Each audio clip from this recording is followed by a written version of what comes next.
800 साल का इतिहास, गद्दारी और विश्वासघात।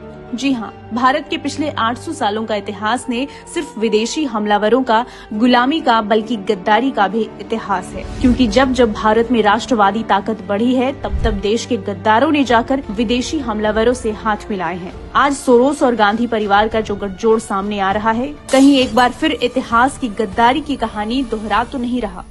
दौलत खान लोधी की गद्दारी। 16वीं शताब्दी में इब्राहिम खान लोधी दिल्ली का बादशाह था, लेकिन उसे मेवाड़ के राजा राणा सांगा से कठोर चुनौती मिल रही थी। राणा सांगा की सेना इब्राहिम खान लोधी को लगातार 2 युद्धों खतौली और धौलपुर में हरा चुकी थी और ये कदम तय हो चुका था कि आज नहीं तो कल राणा सांगा अपनी सेना लेकर दिल्ली कूच कर आएंगे। लेकिन तभी इब्राहिम खान लोधी के लाहौर प्रांत के गवर्नर दौलत खान लोधी ने समरकंद के भगौड़े बाबर को खत लिखकर भारत में हमले के बुलावे को भेजा। दौलत खान लोधी को पूरी उम्मीद थी कि बाबर मेवाड़ के राजा राणा सांगा की बढ़ती ताकत को रोक सकता है, और हुआ भी ऐसा ही। बाबर के तोपों के सामने राणा सांगा की सेना को हार का मुंह देखना पड़ा और यहाँ से देश में मुगलों की गुलामी की शुरुआत हुई। नजीब-उद-दौला की गद्दारी। औरंगजेब के मरने के बाद मराठा साम्राज्य बहुत मजबूत हो गया था और स्थिति ये हो गई थी कि मराठों ने मुगल बादशाह को पेंशन पर बिठा दिया और इसी समय नजीमाबाद के मुगल सेनापति नजीब-उद-दौला ने अफगान से सुल्तान अब्दाली को चिट्ठी लिखकर भारत पर हमले के लिए बुलावा भेजा और इसी तरह पानीपत का तीसरा युद्ध हुआ, जिसमें मराठा सेना को भारी नुकसान हुआ और इसके बाद मराठों के रूप में हिंदू शक्ति का सूर्य अस्त होता चला गया।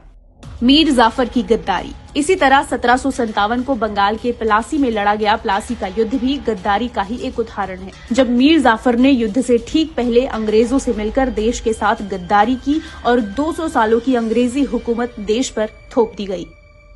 भारत कभी युद्ध में नहीं हारा है तो सिर्फ गद्दारों से और विदेशी हमलावरों के षड्यंत्रों से। और इसी तरह एक और षड्यंत्र का सामना आज भारत एक बार फिर से कर रहा है। लगातार 3 लोकसभा चुनाव हार चुकी कांग्रेस और कांग्रेस की शाही परिवार खुलकर विदेशी डीप स्टेट की कठपुतली की तरह नजर आ रहे हैं।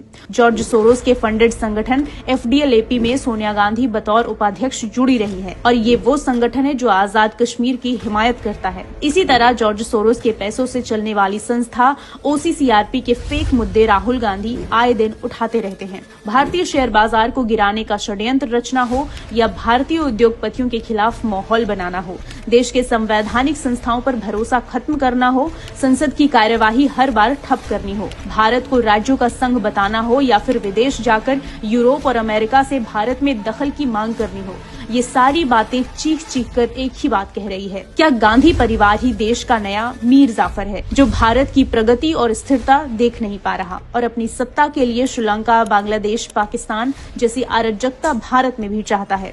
अब ये देश के 140 करोड़ लोगों को सोचना है कि वो इतिहास से सबक लेंगे या बाबर, अब्दाली और अंग्रेजों की तरह एक बार फिर गद्दारी करने वालों को और जॉर्ज सोरोस को जीतने देंगे।